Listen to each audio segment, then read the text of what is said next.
What is up, YouTube? Welcome back to another video. In this video, we're going to be doing a Q&A. This will be the end of the series, by the way. Aww. There will be no more Blight series after this, instead of in the future. We may, circle back around and do another Blight series, once GGG changes a lot. We may do this again. But, yeah, we are going to call it here. It was a lot of fun. Unfortunately, we didn't hit level 100. We hit level 98, so not too bad at all. We're going to do a Q&A. And I got some questions here that you guys asked me. Yes, I did answer a lot of them, but I'm going to answer them again. So the first question is, how do I roll my Blighted maps? The way I roll my Blighted maps is exactly like this. I'll go ahead and scour it, 20% quality it with the chisels. Once you do that, then what you want to do is alchemy spam it. Alchemy scour over and over and over until you get 80% quant. Make sure you can actually run the mods, because obviously if you can't do reflect, you have to re-roll the mods. So alchemy scour until it's 80%. And then after that, you anoint it with crimson oils. These are regular Blighted maps, giving you 36 lucky chests. After that, you just corrupt it and you run the map. What I will say is this: the map needs to be corrupted. It needs to be corrupted in order to get a tainted oil. You cannot get a tainted oil if it's not corrupted. Make sure your map is corrupted. That's pretty much how you roll your maps. Ravage Blighted maps, the way you roll those is the same deal. Rinse and repeat. Chisel, alch, scour, etc., etc. Same thing as the regular Blighted maps. And then after that, what you want to do, your anointments are going to be, for the budget version, 3 silver, 3 opal, 3 black. For the expensive version, 3 golden, 3 opal, and 3 silver. You always want to have silver because it's quantity. It gives a gigantic amount of quantity. So make sure you always have silver oils on your ravaged. When it comes down to that, the strategy that I was doing was making sure that you have seismic towers upgraded to 3, and then empower towers upgraded to 3, and if you have a freeze tower nearby, upgraded to 3. They all need to be in the circle of the empower tower. Other than that, that is how you run Ravage Blights. Alright, next, the Atlas Tree. For everybody that's been asking me about the Atlas Tree does not apply to Blighted maps. So your Atlas Tree doesn't do anything whatsoever to Blighted maps. Now, if you go into a regular map and do the Blight in the regular map, then that takes the account of the Atlas Tree. But if you're running Blighted maps, they do not take the Atlas Tree whatsoever. Hopefully in the future, we'll have something like that. But for right now, the Atlas Tree does not apply to Blighted maps once again. The loot filter. A lot of people have been asking me about the loot filter. All you need to do to get this loot filter is go to Filter Blade, go to Google, search up Filter Blade, and get the uber strict loot filter. That is my loot filter. That is it. You can change it by going into the customize, and you can just change it the way you want to do it. But the one I am running is uber strict for everybody that wants to know my loot filter, and that's how you get it. Now the next is what build should you run. The builds that I think is really good in Blights, it's something that can, if you can kill bosses decently, and if you got good clear, these are the builds that's going to excel in Blight. Spark, like what I'm playing right now, is a very good build, mainly because it has really good coverage and it can cover the whole map, with a bunch of sparks.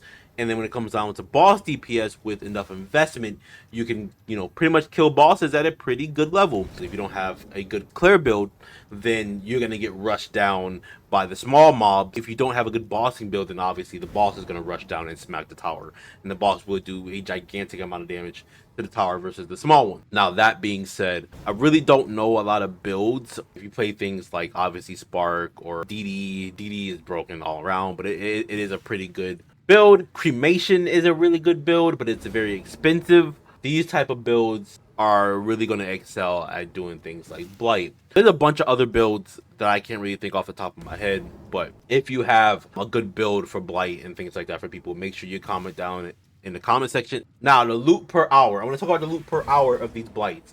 How much have I been making? Honestly, I haven't been making a lot. I will say that Blighted maps is probably one of the lowest of all time in terms of currency per hour, but that, in my opinion, is terms of the late game.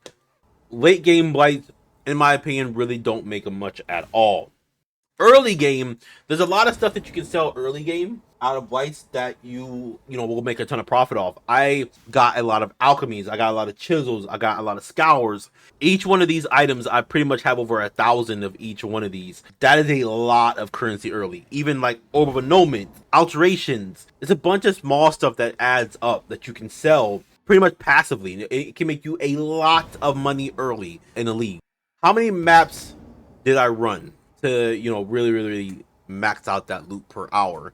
What I will say is this: when I was running the regular blighted maps, 60 blighted maps took me 5 hours. I was running 120 per day, which is 10 hours. I was probably making about a good about 30 to 35 divines a day, which is really bad in a lot of cases.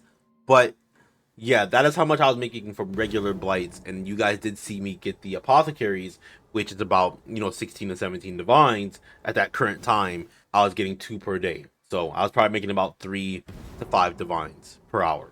So it's really not that amazing, but it's certainly fun and it's certainly chill. It's not really, you know, all that intense. So I think it was really good in terms of non-intensity gameplay.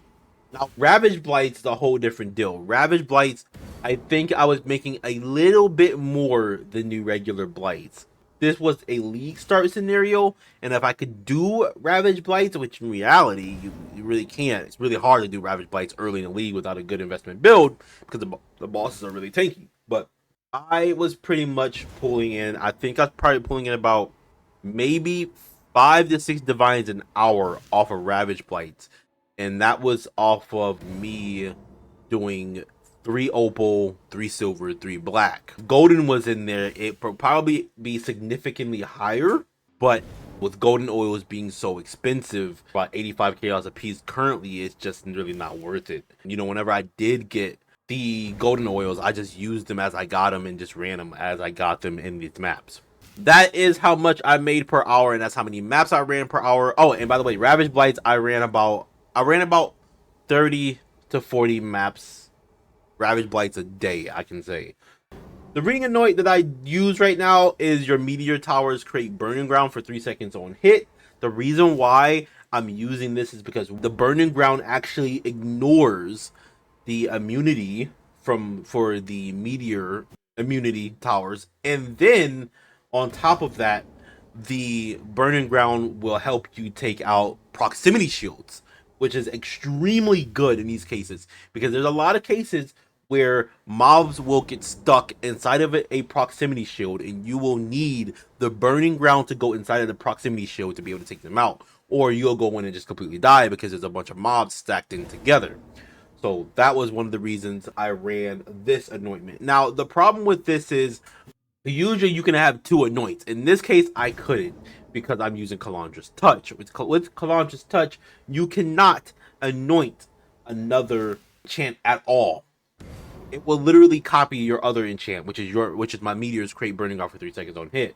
Now, I think it does go up to 6 seconds, but that's pretty much it. Doesn't give it more damage or anything like that, because you cannot anoint Kalandra's Touch, and it will reflect everything from your other ring. Let's move on to, did I enjoy running this challenge? Yes, I actually did. Running this challenge was really fun. It was not intense at all. I just relaxed. I just chilled. Majority of the currency that I got was very passive, and I think that's one of the reasons why GG do not make it so profitable, is because people can make builds that can literally AFK this and make currency on currency and currency all day long without really even having to be here. And that's actually what I used to do back in the day. I used to play like carry-on golems and stuff like that, and I used to sit on the pump the whole time and just AFK the pump with carry-on golems back in the day. That is that. I did enjoy running the challenge. Next, how much did I make overall from this entire challenge? Overall from this entire challenge, I will break down some pieces that I did have in the build that was really expensive. Obviously, Mage Blood.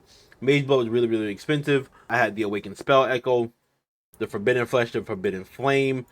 That was really expensive. So I think I probably made about 400 to 500 divines. It's a really good solid build. I hope you guys try it out. Go over to Anime Princess, which makes me touch on my next topic. A lot of people would take my videos as being a build guide for some odd reason, but I want to say it here. All of my videos are not build guides. I am not a build creator. Let that be straight. I am not a build creator. I don't really like to build builds. I like to play the game. I like to doing challenges and doing zero to heroes and showing my progression. Not really much for the build, but more for myself and more for you guys to see how you progress and things like that. 'Cause I know a lot of people are new to the game and it's not like got like a bajillion amounts of currency and not really in these situations of being like I'm the top 1%er. Like in reality, I don't really care to be the top 1%er. I don't care to be one. I don't care to have the best build in the world. In reality, I just like good vibes. I like good vibes. I like that. I like to help people out. I like to just bring newer players in so they can really see the game differently in a lot of ways where they don't have to come into the game and think that they have to have mirror tier gear and things like that. That's typically why I run the builds that I do, is because I run them so more of the newer player base can really be like, okay, how do I get into the game? What build should I play? They look at my builds and stuff and they go, I like that. I want to build that. I'm going to follow you. It makes it so much easier and so much enjoyable for them to be like, okay, I'm going to go ahead and jump into the build and, really play with you. I love when I have my community play the same build as me and we're both like just having fun. We're talking about the build, just doing the journey together. I typically enjoy that. I don't care about the competition of this build being better than this build, and I just don't. And yeah, everybody that's in the community right now, you guys are the greatest. You guys are absolutely the greatest. You know who you are. You've been sticking in with the series. You've been hanging out. You've been chilling. You've been talking to me. We've been having a really good time. The next question that I want to answer is, how do I open chests automatically? There's two ways of doing this. You can get the helmet that makes it so war cries can open chests nearby, or you can go over to your passive tree, you look at your caster mastery, you look up any caster mastery, like in general, just go to the search bar, look up caster. It'll show you all the casters in the highlight. And when you look at the caster mastery at the bottom, it says 25% chance to open nearby chests when you cast a spell. That is a way of opening chests. Here is a good tip that someone actually told me in the comments. That is an extremely good tip. So what you want to do is you want to get 2 cast speed wands. Preferably, I say profane wands. Roll cast speed on them so you can have more cast speed. Take a level 1 unearth because it casts really, really, really fast. And all you pretty much do is shoot off unearth and it will open chests almost instant. Absolutely love running it, for the chests. It just makes life so much easier. But yeah, that is my advice on that. I want to talk about the future for the channel. Kind of just want to talk about what I want to do with the channel, what videos is coming next, things like that. Even like in the comments, we're talking about a counter for the channel. Like if I were to do future challenges and do stuff like delve and go for fossils and things like that, we were talking about like counters for the channel so people can see how much I have or see how much I've gotten in the entire league. And I think that's a really good idea. So I think that's what I'm going to do from now on. Expect a counter in the future. You guys can actually see how much I got in terms of like big stuff. I'm not gonna do little stuff, obviously. I'm not gonna do stuff like chaos and stuff. That's way too much. I do stuff like divines, faucet fossils, stuff that's really, really expensive. Not really expensive, but more like mid-expensive. Now let's talk about the future videos of the channel. The future videos for this channel, what I can say, we have a ton more content coming. We got more Zero to Heroes coming. I got so many ideas, so many things I want to do. You guys are really gonna love it. Absolutely love it. I got a lot more challenges. I want to even dabble into some like funny hardcore challenges that you guys may have. I am willing to also do challenges that you guys even come up with. If you have any ideas or anything, put it down in the comment section. I will take into consideration of what sounds enjoyable and what doesn't. Other than that, that is pretty much it. That is the Q&A. More videos coming. Hit that like, hit that subscribe button. Subscribe. And catch you guys in the next video.